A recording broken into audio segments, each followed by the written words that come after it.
ఇప్పుడు మీకు ప్రధాన హాట్ క్వెషన్ ఏంటంటే ఇదే హాట్ సీట్ కాబట్టి వేడిగా ఉంటాయి కొన్ని. అన్న. వేడిగా క్వెషన్‌లు ఏయచ్చా? లేదా కూల్‌గా మీరు ఏయమంటారా? మీరు ఏదైనా మాట్లాడొచ్చన్నా. ఇప్పుడు మీరు పార్టీ పెట్టారు. సరే కారణాలు చెప్పారు. బీజేపీది కాదు. స్వయంగా వస్తున్నాం అన్నారు. అంత పెద్ద పవన్ కళ్యాణ్, ఇంత పెద్ద అనుభవం ఉన్న చంద్రబాబు నాయుడు వీళ్ళిద్దరూ సాధించిన ఇండివిడ్యువల్‌గా సాధించేలాగా అందరూ కలిసిపోయారు. మధ్యలో బీజేపీ కూడా వచ్చింది. 3 పార్టీలు కలిస్తేనే గాని అధికారం రాలేదే. మీకేమొస్తదండి అసలు? ఎట్లా వస్తుంది? ఏంటి మీ ఆలోచన అసలు? హ్మ్. ఖచ్చితంగా హ్మ్.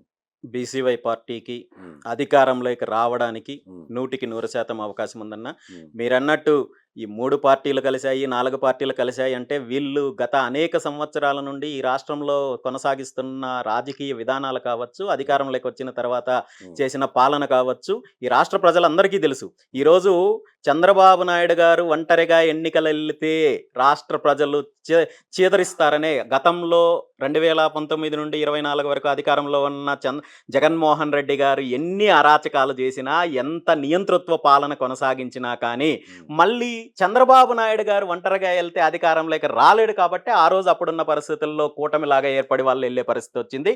ఈరోజు ఒక్కటి మాత్రం చాలా స్పష్టంగా చెప్పగలను. హ్మ్. ఈ రాష్ట్ర ప్రజలు హ్మ్.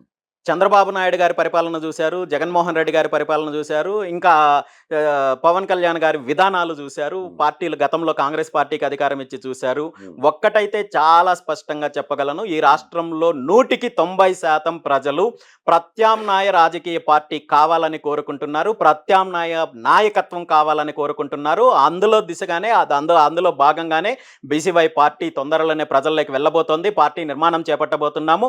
పార్టీని అన్ని వర్గాలకు చేరువ చేసి పార్టీ సిద్ధాంతాలను ప్రజల్లోకి తీసుకెళ్లి ఖచ్చితంగా 2029 ఎన్నికల నాటికి హ్మ్. ఈ రాష్ట్రంలో బీసీవై పార్టీని అధికారంలోకి తీసుకొచ్చే దిశగానే ముందుకెళ్తామన్నా. ఇంత గట్టిగా చెప్తున్నారు మీరు. అసలు ఈ పార్టీలో మీరొక్కళ్ళే బలమైన నాయకుడు. ఇంక 2 పేర్లు చెప్పండి బలమైన నాయకులు ఎవరసలు? మీరు చెబుతూ ఇక్కడ అధికారమే ఇక్కడ వస్తదన్నారే. నేను అదే చెప్తున్నాను. హ్మ్. నేనేమి సినిమా యాక్టర్‌ని కాదు, హ్మ్. లేదంటే మాజీ సీఎం కొడుకునో, లేదంటే వారి కుటుంబం నుండి వచ్చిన వాడినో కాదు. హ్మ్. ఈరోజు గత 3 సంవత్సరాల నుండి నేను చేసిన పోరాటము పూర్తిగా ప్రజల ఎజెండాతో కూడిన పోరాటం చేశాను. హ్మ్. ప్రజల యొక్క సమస్యల కోసము హ్మ్. పోరాటం చేశాను. కాబట్టే ఈరోజు నన్ను గుర్తించారు ప్రజలు.